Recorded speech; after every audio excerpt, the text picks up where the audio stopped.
I only went back for something as silly as an umbrella. It was sitting on David's porch right where I'd left it after lunch. I thought I'd just slip in, grab it, and be home in time to watch the late afternoon sun fall over the lake. But as I reached the steps, I froze. The kitchen window was open just a crack, and through it I heard laughter, sharp-hushed, the kind of laughter that doesn't belong to a happy family moment. I stopped mid-step, my heart thudding in my ears. What I heard next made the umbrella the last thing on my mind. Before we continue, I'd love for you to share your feelings in the comments below. Where are you watching this story from? Your city, your town, your corner of the world? I'd like to know. Don't forget to hit subscribe if you want more stories like this and join the conversation. Your voice, your thoughts, they matter here. My name is Helen Moore. I'm 72 years old, a retired school secretary who spent most of her life filing attendance slips, comforting frightened children, and keeping teachers on schedule. I live in a quiet town in northern Michigan in the same modest house my late husband and I bought 40 years ago. That house has been my safe harbor, my proof that hard work and faith can build something lasting. Or at least I thought it was. As I stood by David's porch, I leaned closer, straining to make sure I wasn't imagining things. "Don't worry, Mel." David's voice whispered low and firm. "By winter, it'll all be settled. The place by the lake will be ours. Mom won't be able to keep up with the payments not on her pension." Melissa's laugh cut across his words, brittle as broken glass. "She won't even need a lawyer. Old folks like her never read the fine print. Frank said everything's airtight. She signed willingly. When she slips behind, we'll step in like saviors." For a moment, I couldn't breathe. My son. My daughter-in-law. Speaking about me as if I were already gone, as if the home where I had planted roses with Robert, where I had read bedtime stories to David, was nothing more than a prize waiting to be claimed. I pressed myself against the wooden siding, every muscle shaking. Part of me wanted to storm inside, demand an explanation, throw the truth back in their faces. But another part, the part that had endured decades of quiet sacrifices, knew I had to stay silent. If they believed I was blind, let them. If they thought I was weak, let them think so. Their words had just armed me in a way they couldn't imagine. It was a strange sensation, terror and clarity mixed together. I had trusted David all my life. Now that trust had twisted into the sharpest weapon against me. An umbrella forgotten on a porch had turned into the key that opened a door I never wanted to see behind. And yet as the late light glowed on the lake, I realized perhaps this was the moment I had been waiting for, not to surrender but to wake up. The air around me felt heavier as I stood rooted to the porch, straining to catch every word. The laughter inside had stopped, replaced by the steady hum of voices weaving a plan as sharp as barbed wire.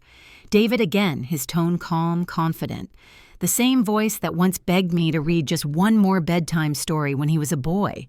The mortgage was just the first step, he said matter-of-factly, as if discussing the weather. She signed it herself. That's all that matters. Once the payments choke her, we'll step in and rescue her. By then, the deed will be ours. My knees went weak. The mortgage. I remembered the papers spread across my kitchen table just last month.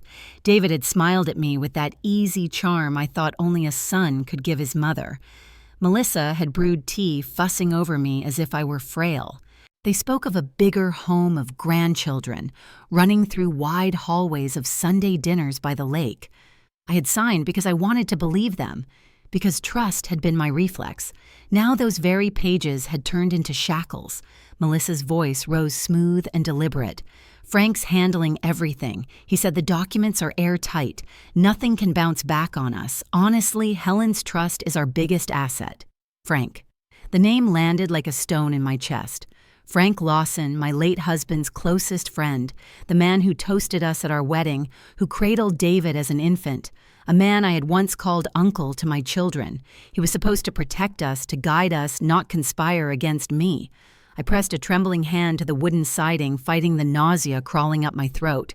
Melissa continued her words, slicing through me like cold steel. She still believes this is all for family. That's the beauty of it. She doesn't question anything. We'll let her keep cooking for us, watching the kids, playing grandma. She's writing her own testimony of dependency. When the time comes, it'll be effortless to prove she can't manage her own affairs. The court will side with us in a heartbeat.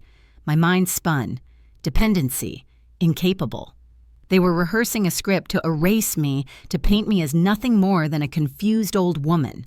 I thought of the books stacked on my nightstand, the crossword puzzles I filled out in ink, the finances I'd balanced alone since Robert died. How dare they? How dare they reduce me to a caricature of frailty? David chuckled softly, almost proudly. 6 months, maybe a year, and it's done. The house will be ours legally, clean, perfect. For a moment, the world tilted.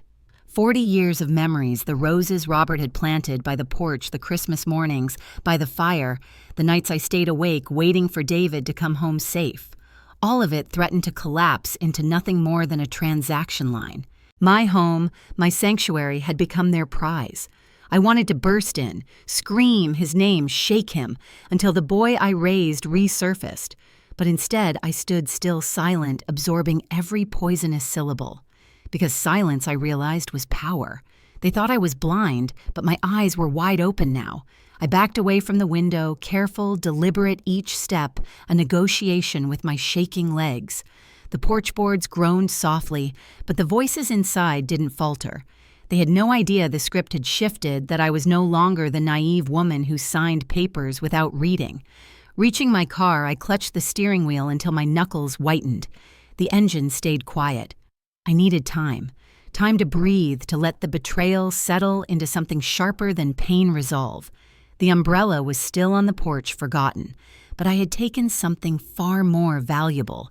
Their secret, their scheme, and with it the first glimmer of a weapon I never thought I'd hold.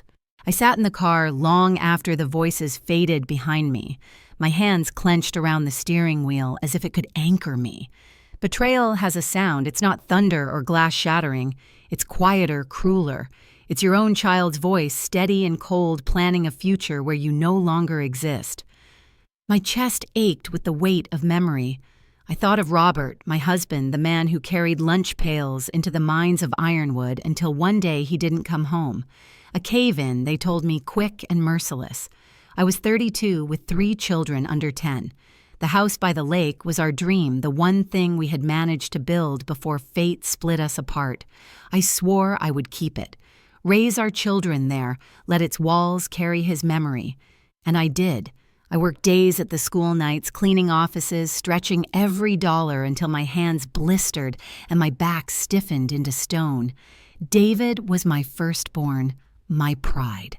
The boy who stood tall at his father's funeral shoulders squared as if he could carry the family himself. I still remember his graduation, the way his smile reached me across the gymnasium as if to say, "We made it, Mom, you and me." Now that same boy was a man calculating the price of my absence. How did we arrive here? When did love curdle into greed? The irony was sharp. The harder I had worked to give him everything, the easier it had become for him to take from me. I drove home on autopilot, the lake flickering through the trees, a mirror of years gone by. When I pulled into the driveway, Clara was outside tending her roses. Clara had been my neighbor for nearly 30 years, a widow herself with a laugh that used to fill our kitchens when we shared coffee and secrets. She straightened when she saw my face. "Helen," she said softly, wiping her hands on her apron. What's happened, I wanted to deny it, to tuck the truth away and pretend I was still just a mother, not a target. But Clara had eyes that saw through walls. She'd watched me hold sick children on my hip while grading papers, watched me shovel snow alone after Robert died. She knew the shape of my strength, and now she saw its fracture. "They're planning to take the house," I whispered, my voice breaking. "David and Melissa. They made me sign papers. Frank helped them. They're waiting for me to fail." Clara's jaw tightened, her garden gloves curling into fists. "I knew something was off," she muttered. "David's been distant, colder every time I've spoken to him. But this, your own son." Her words echoed my thoughts. Your own son. The phrase didn't settle. It splintered. A son was supposed to protect, to honor the mother who bore him. Instead, mine had turned me into prey. Inside my house, I sat at the old oak table Robert had built. The grooves in the wood carried decades of meals, homework, laughter. Tonight they bore the weight of silence. I looked around at the photographs on the wall, David holding his first fish, the children in Halloween costumes, Robert with his arm around me. Memories stared back, mocking the present. For the first time, I felt like a stranger in my own family. Blood had betrayed me, and trust had become the rope they were ready to tighten around my neck. But in that silence, something else stirred. Beneath the sorrow, beneath the cracking of old certainties, a thread of resolve pulled taut. If love had blinded me, betrayal had opened my eyes. And as Clara sat across from me, her hand firm on mine, I knew I wasn't entirely alone. The storm inside me was far from over, but a new thought took root. If my son could turn against me, then I too could turn against the role they cast for me. I would not be the helpless old woman they wanted the world to see. That night I couldn't sleep. The house felt colder than usual, the walls too silent. Every creak in the floorboards sounded like a reminder this place, the one I had fought to keep for 40 years, was already being measured, weighed and plotted against by my own blood. Clara's words lingered, but even her comfort couldn't drown out the ache. So I reached for the phone. My fingers hesitated above the numbers, but eventually I dialed Nathan, my youngest, the boy who had grown up in the shadow of his brother. He'd left for the city years ago, working as a nurse, distancing himself from family disputes. We hadn't spoken in months. Yet that night, when his voice cracked through the receiver, warm and steady, I felt something I hadn't felt in weeks' safety. "Mom," he asked. "It's late. What's wrong?" I swallowed hard. "Nathan, I need to tell you something, and you have to believe me, no matter how impossible it sounds." He listened. I poured everything out, the overheard conversation, the mortgage, Frank's betrayal, Melissa's cruel laughter. When I finished, there was silence, then a sharp inhale. "Jesus, Mom," he whispered. "I knew David could be harsh, but this... No, this is evil." The word hung between us, heavy but true. "They think I'm blind," I said, my voice trembling. "They think I'll crumble, but I can't." "You won't." Nathan cut in. His voice shifted, firm and protective. "But you need to be smart. Keep this to yourself for now. Don't let them know you know. We'll build something solid before you make a move." For the first time since the porch, I exhaled. Nathan's belief wrapped around me like a blanket. A few days later, Nathan drove up from the city. Seeing him on the porch, taller, broader than I remembered, with the same kindness in his eyes he'd had as a child, nearly broke me. We sat in the kitchen, the table still scarred with pencil marks from homework, long past, and he introduced me to a colleague of his, Dr. Anna Reeves, a clinical psychologist, Mrs. Moore, she said gently, setting down her leather bag. "Nathan told me what's happening. I want to help you protect yourself. If they're planning to paint you as incompetent, we'll have evidence to prove otherwise." She ran me through memory exercises, problem-solving tasks, even financial reasoning scenarios. I answered every question steady and clear. When she smiled and told me I was sharper than many 50-year-olds she worked with, I almost cried. Proof tangible. Proof that my mind was not slipping, that I was still myself. Later that week, another piece of the puzzle fell into place. Clara had mentioned she'd seen Melissa downtown more often than usual. Curious, I stopped by the local bank. The manager, Mr. Barnes, had known me for decades. He'd even approved our first mortgage with Robert. His eyes darkened when I asked if Melissa had been around. "She's been in here more than once," he admitted carefully. "Asking questions about your account, the loan, the repayment schedule. Said she was helping you stay organized." He leaned closer. "But you never authorized her access, did you?" The blood drained from my face. "Never," I whispered. He sighed, shaking his head. "Helen, I probably shouldn't say this, but it looked rehearsed, like she was setting a stage. Please be careful." I left the bank with my heart pounding. Each thread I pulled revealed more of their web. What I had overheard wasn't just a cruel conversation. It was a plan carefully built step by step with accomplices in suits and smiles. But now I wasn't walking alone into the dark. I had Nathan. I had Clara. I had Dr. Reeves's paper certifying my mind was intact and Mr. Barnes's quiet warning tucked into my pocket. Their plot was real. So was my resistance. For the first time in weeks, I felt the ground shift back under my feet, not fully steady, but no longer crumbling. I wasn't the helpless old woman they pictured, and they were about to learn that the role they'd written for me no longer fit. After Mr. Barnes's warning, the air around me seemed sharper. Every sound weighted with suspicion. I realized then that knowing the truth wasn't enough. If I wanted to survive this, I needed proof. Proof that couldn't be twisted, denied, or erased. Proof that would speak when my own voice might be drowned out. So I bought a small digital recorder. The young man at the electronics store showed me how it fit neatly in the palm of my hand, how it could hold hours of conversation. I tucked it into an old cookie tin, the one I always carried when visiting David and Melissa. A grandmother arriving with cookies raised no eyebrows. It was the perfect disguise. The first time I pressed that tiny red button, my heart hammered so loudly I feared the sound would be picked up. I sat in Melissa's living room nodding while she poured tea, all the while the recorder hummed silently from inside the tin. She leaned across the table, her voice sugar-coated. "Mom, have you been sleeping well? You look tired. Sometimes I worry you can't keep track of things like you used to." I forced a smile. My hands wrapped tightly around the teacup. Inside, I was screaming. There it is, the performance. Her words dripping with false concern, feeding the narrative that I was slipping incapable. She didn't know the recorder captured every syllable. Visit after visit, the act repeated, Melissa talking about how helpful it would be if she and David managed my bills. David suggesting maybe I'd forget to pay the mortgage soon.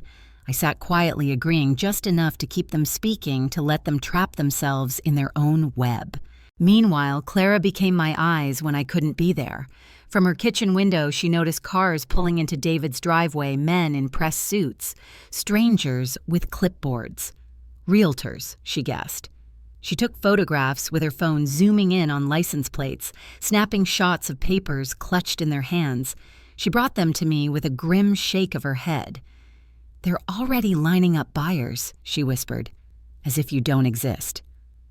Each piece fit into the puzzle. Melissa's staged compassion, David's quiet calculations, strangers circling like vultures measuring a house that still echoed with my husband's laughter. At night, I'd sit at my oak table, spread the recordings, Clara's photos, and Dr. Reeves's signed statement across the wood. It looked less like evidence and more like an autopsy of trust.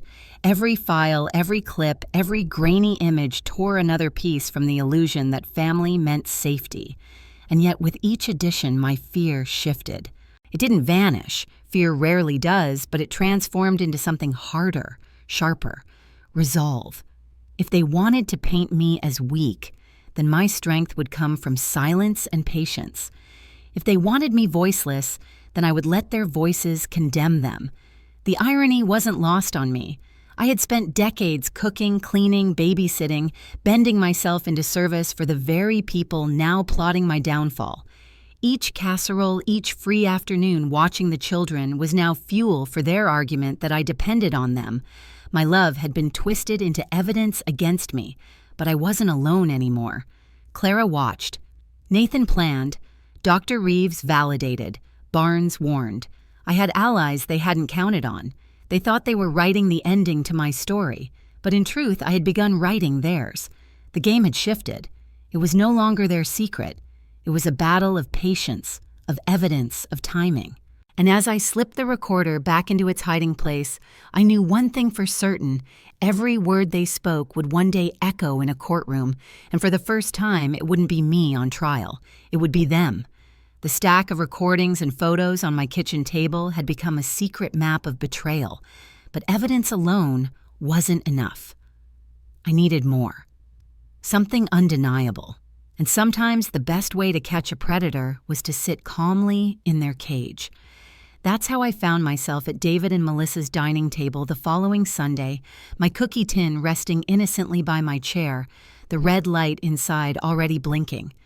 The table was set like a postcard of family harmony, roast chicken, steamed vegetables, the children chattering about school. Melissa smiled too brightly, filling my glass with water, while David carved meat with a steadiness that looked rehearsed. And then there was Frank. Old Frank, The man who had once shared beers with my late husband after long shifts at the mill, now seated across from me with papers bulging from his leather briefcase. I forced myself to laugh when Melissa mentioned how wonderful it was to all be together again. My voice didn't sound like mine. It sounded like the ghost of the woman they believed me to be, soft, trusting, harmless. Mom David said lightly, "You've been such a help with the kids. I don't know what we'd do without you." I smiled, chewing slowly, my recorder humming beneath the tablecloth. "Tell me more, son. Dig deeper." The conversation drifted from the children's grades to property taxes. Frank dabbed his mouth with a napkin before speaking in his gravelly voice. "Don't worry too much about the paperwork," he said, directing his gaze at David. "A few more months and everything will be finalized. Then you'll be in the clear."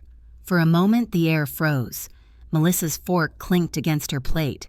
David's jaw tightened.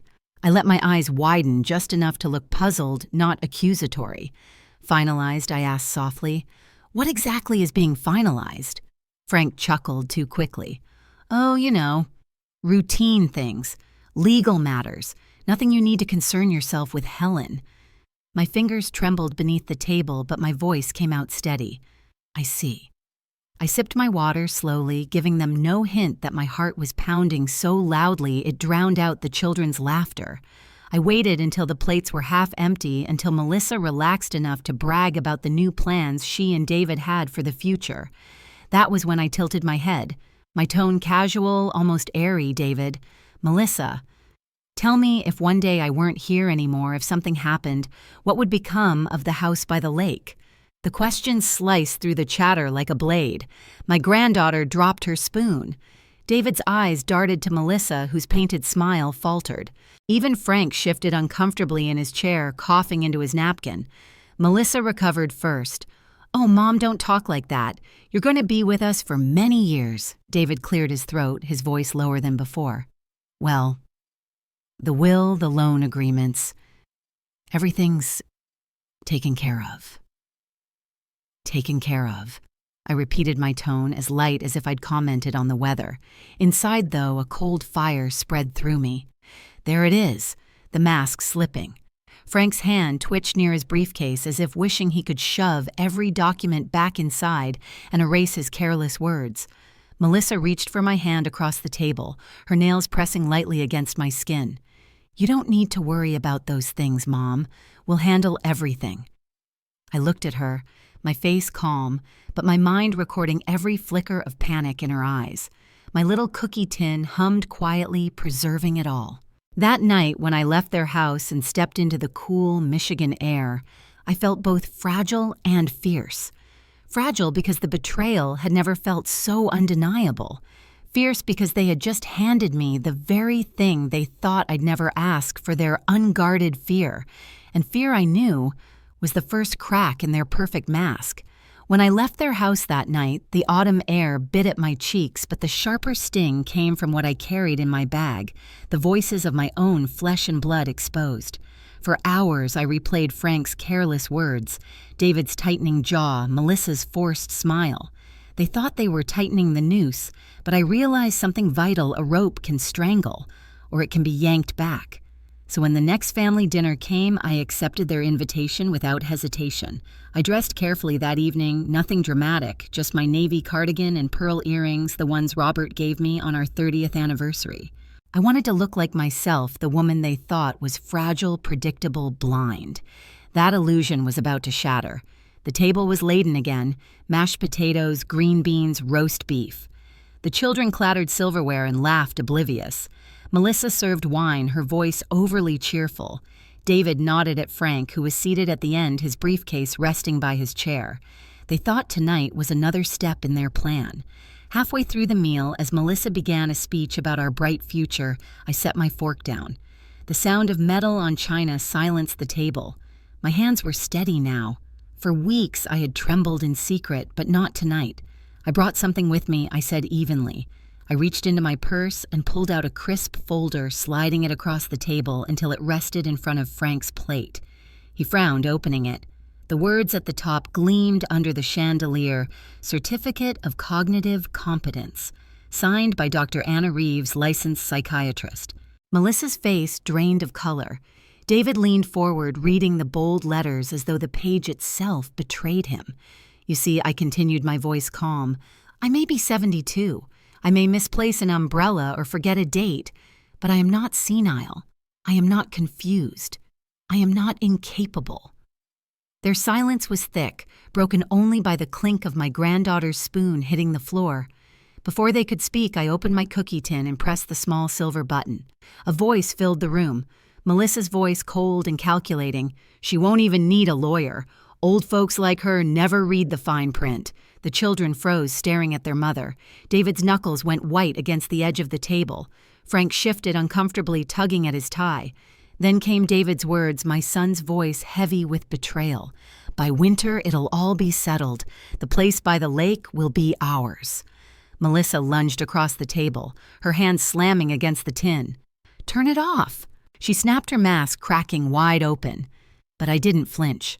I leaned forward, meeting David's eyes, those same blue eyes that once looked up at me when he was a boy, asking for bedtime stories. My voice cut through the chaos. The woman you tried to bury alive is not so easily silenced. You thought I was weak. You thought trust was blindness. But I see you now. All of you. The children looked from me to their parents, confusion clouding their small faces. Frank stammered, Helen, let's not make a scene. These are private family matters. Family, I said, my voice rising for the first time. A family does not plot in shadows. A family does not sign away a mother's life while smiling across her table. No, Frank, this is no longer private. This is evidence. The air cracked. Melissa's painted smile had vanished, replaced by fury. David's face was pale, lips pressed tight. Even Frank seemed to shrink, as though his years of legal power meant nothing in the face of truth. I sat back, letting the silence throb. Then I spoke again, slower, quieter, sharper. You wanted to prove I was unfit, but tonight I've proven the opposite. The only ones unfit are sitting right here at this table. No one touched their food again, and in that silence I realized something profound. The game they started was over. The masks they wore had cracked, and for the first time in months the fear belonged to them. The silence that followed my declaration at the dinner table was not the end. It was only the first crack. What came next was louder, messier, unavoidable. Within days, Nathan arrived from the city with his usual quiet urgency, his stethoscope still hanging from his bag. He sat with me at the kitchen table, listening without interruption, as I replayed the recordings and slid the certificate of competence across the wood. When I finished, his jaw was tight, his eyes darker than I had ever seen them. "Mom," he said finally, "this doesn't just stay in this house. It goes to court." And so it did. With the help of Paul Gregory, a lawyer Nathan trusted from his hospital network, we filed everything. Every photograph Clara had taken, every whispered recording Melissa never imagined I'd capture, every casual admission David had let slip. The documents Frank once thought were invisible shields became glaring evidence of fraud and manipulation. The hearings began quietly but soon drew attention. Elder financial abuse. The words echoed in the courtroom, heavy and undeniable. Melissa sat rigid, her lips pressed into a thin line, while David avoided my eyes entirely. Frank, the man who had once toasted Robert with a beer after a long day's labor, now fumbled over questions on the witness stand. The board suspended his license pending full investigation. His reputation, 40 years of it, collapsed in a matter of days. The verdict wasn't swift, but it was clear. The mortgage obtained under deceit was voided. The house by the lake, my house, remained mine. David and Melissa were ordered under investigation for attempted fraud and abuse of a vulnerable adult, words that landed like cold iron on my chest. They had wanted my silence. Instead, they were left with a record that would follow them far longer than any inheritance. And yet when the gavel struck, I felt no triumph. Relief, yes. Pride, perhaps. But triumph, no. Because across the courtroom sat my firstborn son, shoulders slumped, face pale, the boy I had once cradled after nightmares, now a stranger. I had saved my home, but I had lost him. Walking back through my front door that evening, I paused in the hallway. The scent of cedar, the creak of the floorboards, the framed photo of Robert holding David as a toddler, all of it felt different. This house, once nearly stolen, now returned, stood as both fortress and graveyard. I had preserved the walls, but the family inside them was fractured beyond repair. Clara came by the next morning with her usual casserole. She placed it on the counter, touched my arm, and said nothing. Sometimes silence is kinder than words. Later, Nathan sat across from me, his hand covering mine. "You didn't just save the house, Mom," he said softly. "You saved yourself." Perhaps he was right. In the weeks that followed, I began attending a support group for seniors, many of them carrying scars like mine. Betrayals etched in bank accounts, signatures taken under pressure trust, weaponized by those closest to them. I shared my story, trembling at first, then stronger. I watched faces around the circle, nods, some weeping, some silent.